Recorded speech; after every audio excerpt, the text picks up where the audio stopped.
They didn't just race, they rewrote the rules of speed, power, and pure American rebellion. When it came to the drag strip, these Fords didn't just show up, they showed everyone up.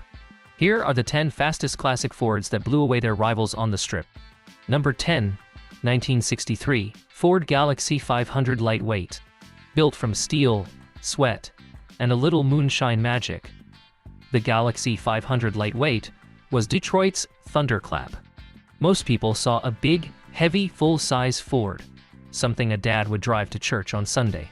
But under its plain skin, Ford's engineers had carved out a quarter-mile monster made of aluminum and adrenaline.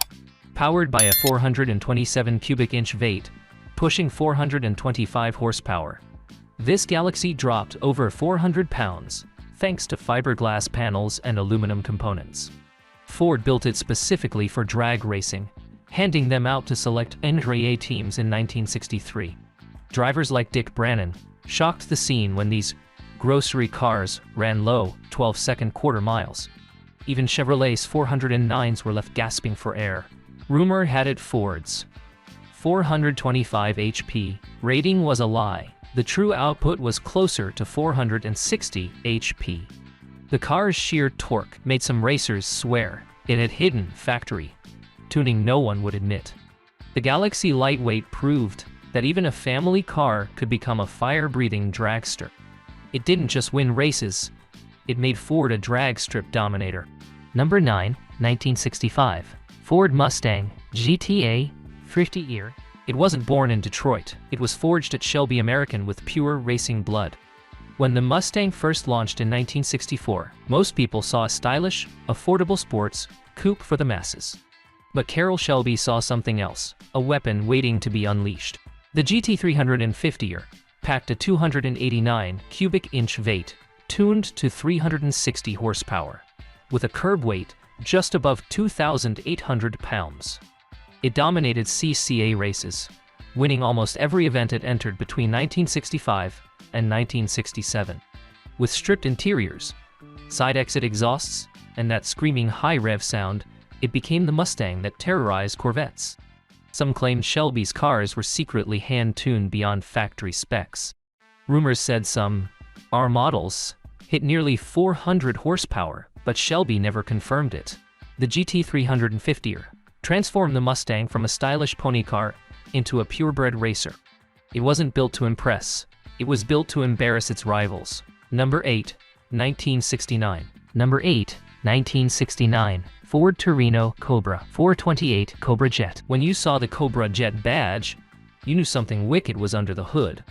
At first glance, the Torino Cobra looked like a big, comfortable cruiser. Ding promo. But Ford had a secret. This was a muscle car engineered to eat asphalt alive. It ran a 428 cubic inch Cobra Jet V8, officially rated at 335 horsepower, but everyone knew better. Quarter miles in the 13-second range made it faster than many Hemi Mopars. Built to fight Pontiac's DTO and Chevy's Chevelle SS, the Torino Cobra became a legend in both street and RRA circles. Ford's 335 HP was a joke. Actual dyno tests showed over 400 HPPY. Insiders whispered Ford intentionally underrated it to keep insurance companies quiet. The Torino Cobra defined the phrase, sleeper car.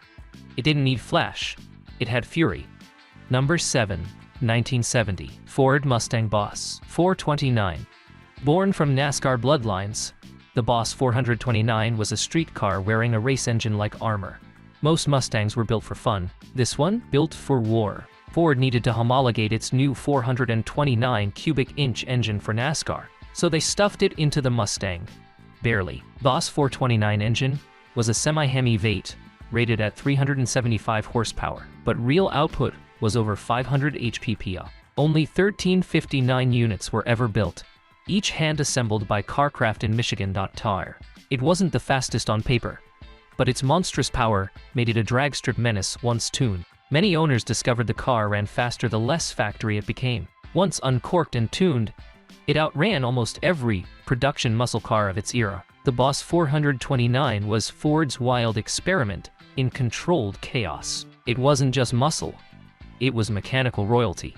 Number 6, 1964, Ford Thunderbolt. If the Galaxie was thunder, the Thunderbolt was the lightning strike that followed. To the untrained eye, it looked like a mild Fairlane, but inside it was a purpose-built, unray assassin designed to annihilate competition. In 1964, Ford engineers crammed a 427 high-riser Vate, producing 425 HP, realistically over 480. They ripped out everything not essential, sound deadening, rear seats, even the heater.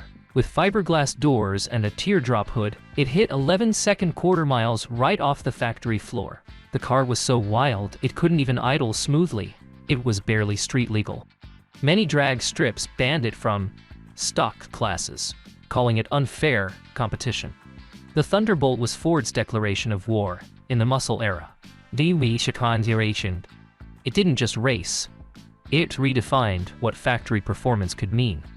Number 5, 1970, Ford Torino Cobra. It was the car Ford built to humiliate Dodge on the NASCAR track, but it was too fast for its own good. To most people, it looked like another Torino with a strange sloped nose. But Ford's engineers weren't designing for looks. They were building an aerodynamic monster to destroy the Dodge Daytona and Plymouth Superbird. Under that sleek front end sat a 429 Boss engine pumping out over 375 horsepower. On paper, dark terrain. In testing, it reached 200 mph on the oval, faster than anything Ford had ever made. Only 3 prototypes were built before NASCAR changed the rules, banning extreme aerodynamics and ending the King Cobra's reign before it began. The real tragedy? Ford had the winning formula, but was forced to bury it. Some insiders claim the engine was detuned for testing. Others said the prototypes had closer to 600 HP when fully unleashed. It became a ghost story among Ford fans, a glimpse of what might have been. The Torino King Cobra never got its shot on the track, but it lives on as one of Ford's greatest what-ifs. It didn't win races, it terrified the competition before it even raced. Number 4, 1969, Ford Mustang Mach 1428, Super Cobra Jet. When Ford bolted Super onto the Cobra, they weren't exaggerating. This beast ate rivals for breakfast. The regular Mach 1 was already a performance icon, but drag racers demanded more bite. Ford responded by dropping in the most vicious engine they could legally sell to the public. The 428 Super Cobra Jet was built with heavy-duty internals, a solid lifter cam, and 4.3 gears for the quarter mile. Rated at 335 horsepower, but everyone knew it was closer to 450 HP peak power. With slicks and proper tuning, these cars ran low 13s to high 12s on the strip, faster than many big block Chevys and Mopars. It became the Mustang every street racer wanted in 1969. Ford again lowballed the power figures to dodge insurance spikes, calling it just 335 HPT. But dyno tests revealed shocking numbers. Some broke 470 HP straight from the crate. The 428 Super Cobra Jet was more than a Mustang. It was a muscle car declaration of dominance. It didn't care about luxury or comfort. It existed to make you lose at the lights. Number 3, 1966, Ford Fairlane 500 R code 427. Ford took a lightweight mid-size body and stuffed a race motor under the hood. Pure Detroit madness. The Fairlane was supposed to be a sensible, mid-size car for the working man. Then, Ford decided to turn it into a street-legal dragster to battle Chevy's Chevelle and Plymouth's Belvedere. This monster ran a 427 cubic inch side-oiler Vate, officially rated at 425 HP. It came with dual Holley carbs, a 4-speed manual, and no nonsense, just raw speed. In raw superstock. These cars were hitting 11-second passes right off the trailer. Drivers like Gas Ronda made the Fairlane 500 a feared name at every drag strip. Many R-code cars secretly left the factory with blue-printed engines, precision-balanced internals meant for competition. Ford never admitted it, but racers knew which cars had the magic touch. The Fairlane 500, 427 didn't just run the strip, it ruled it. It was Detroit's idea of fun, too much power, not enough fear. Number 2, 1968, Ford Mustang 428 Cobra Jet. The car that made everyone realize Ford wasn't playing nice anymore. By 1968, the Mustang was popular but losing ground to GTOs and Camaros. So Ford did what Ford does best: overcompensate with outrageous power. The 428 Cobra Jet debuted at the 1968 NARA Winter Nationals, shocking everyone by crushing the field. It carried a 335 HP badge, but real output was 450 HP easily. With its ram air setup and massive torque, it ran low. 13's bone stock. Factory built by the Drag Council, these Mustangs were hand-tuned warriors. Chevy fans cried foul. They said the Cobra Jet was underrated for insurance and overbuilt for competition. Even the NARA reclassified it mid-season because it was too fast for its class. The 428 Cobra Jet restored Ford's muscle car reputation overnight. It wasn't built to look good. It was built to break hearts and records. Number 1, 1969. Ford Mustang Boss 429. The Drag King. When Ford unleashed the Boss 429, it wasn't just chasing speed.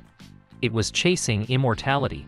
At a glance, the Boss 429 looked like any other big-body Mustang. But open the hood, and you'd find one of the most fearsome power plants ever stuffed into a production car. The 429 Boss engine, originally built for NASCAR, featured massive hemispherical heads and a race-ready bottom end.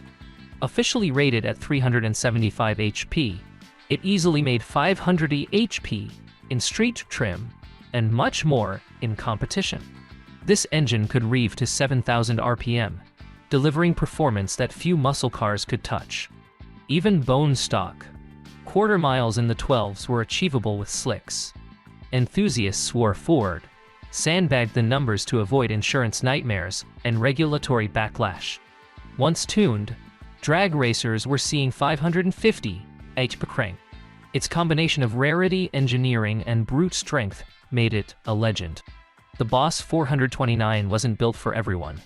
It was built for believers. It proved that Ford's engineers weren't just chasing horsepower, they were chasing history. And they caught it. So there you have it. 10 classic Fords that didn't just race their rivals, they ruined them. From the stripped-down Thunderbolt to the mighty Boss 429, each one carried Ford's message loud and clear. We don't just build cars, we build legends that leave tire marks on time itself.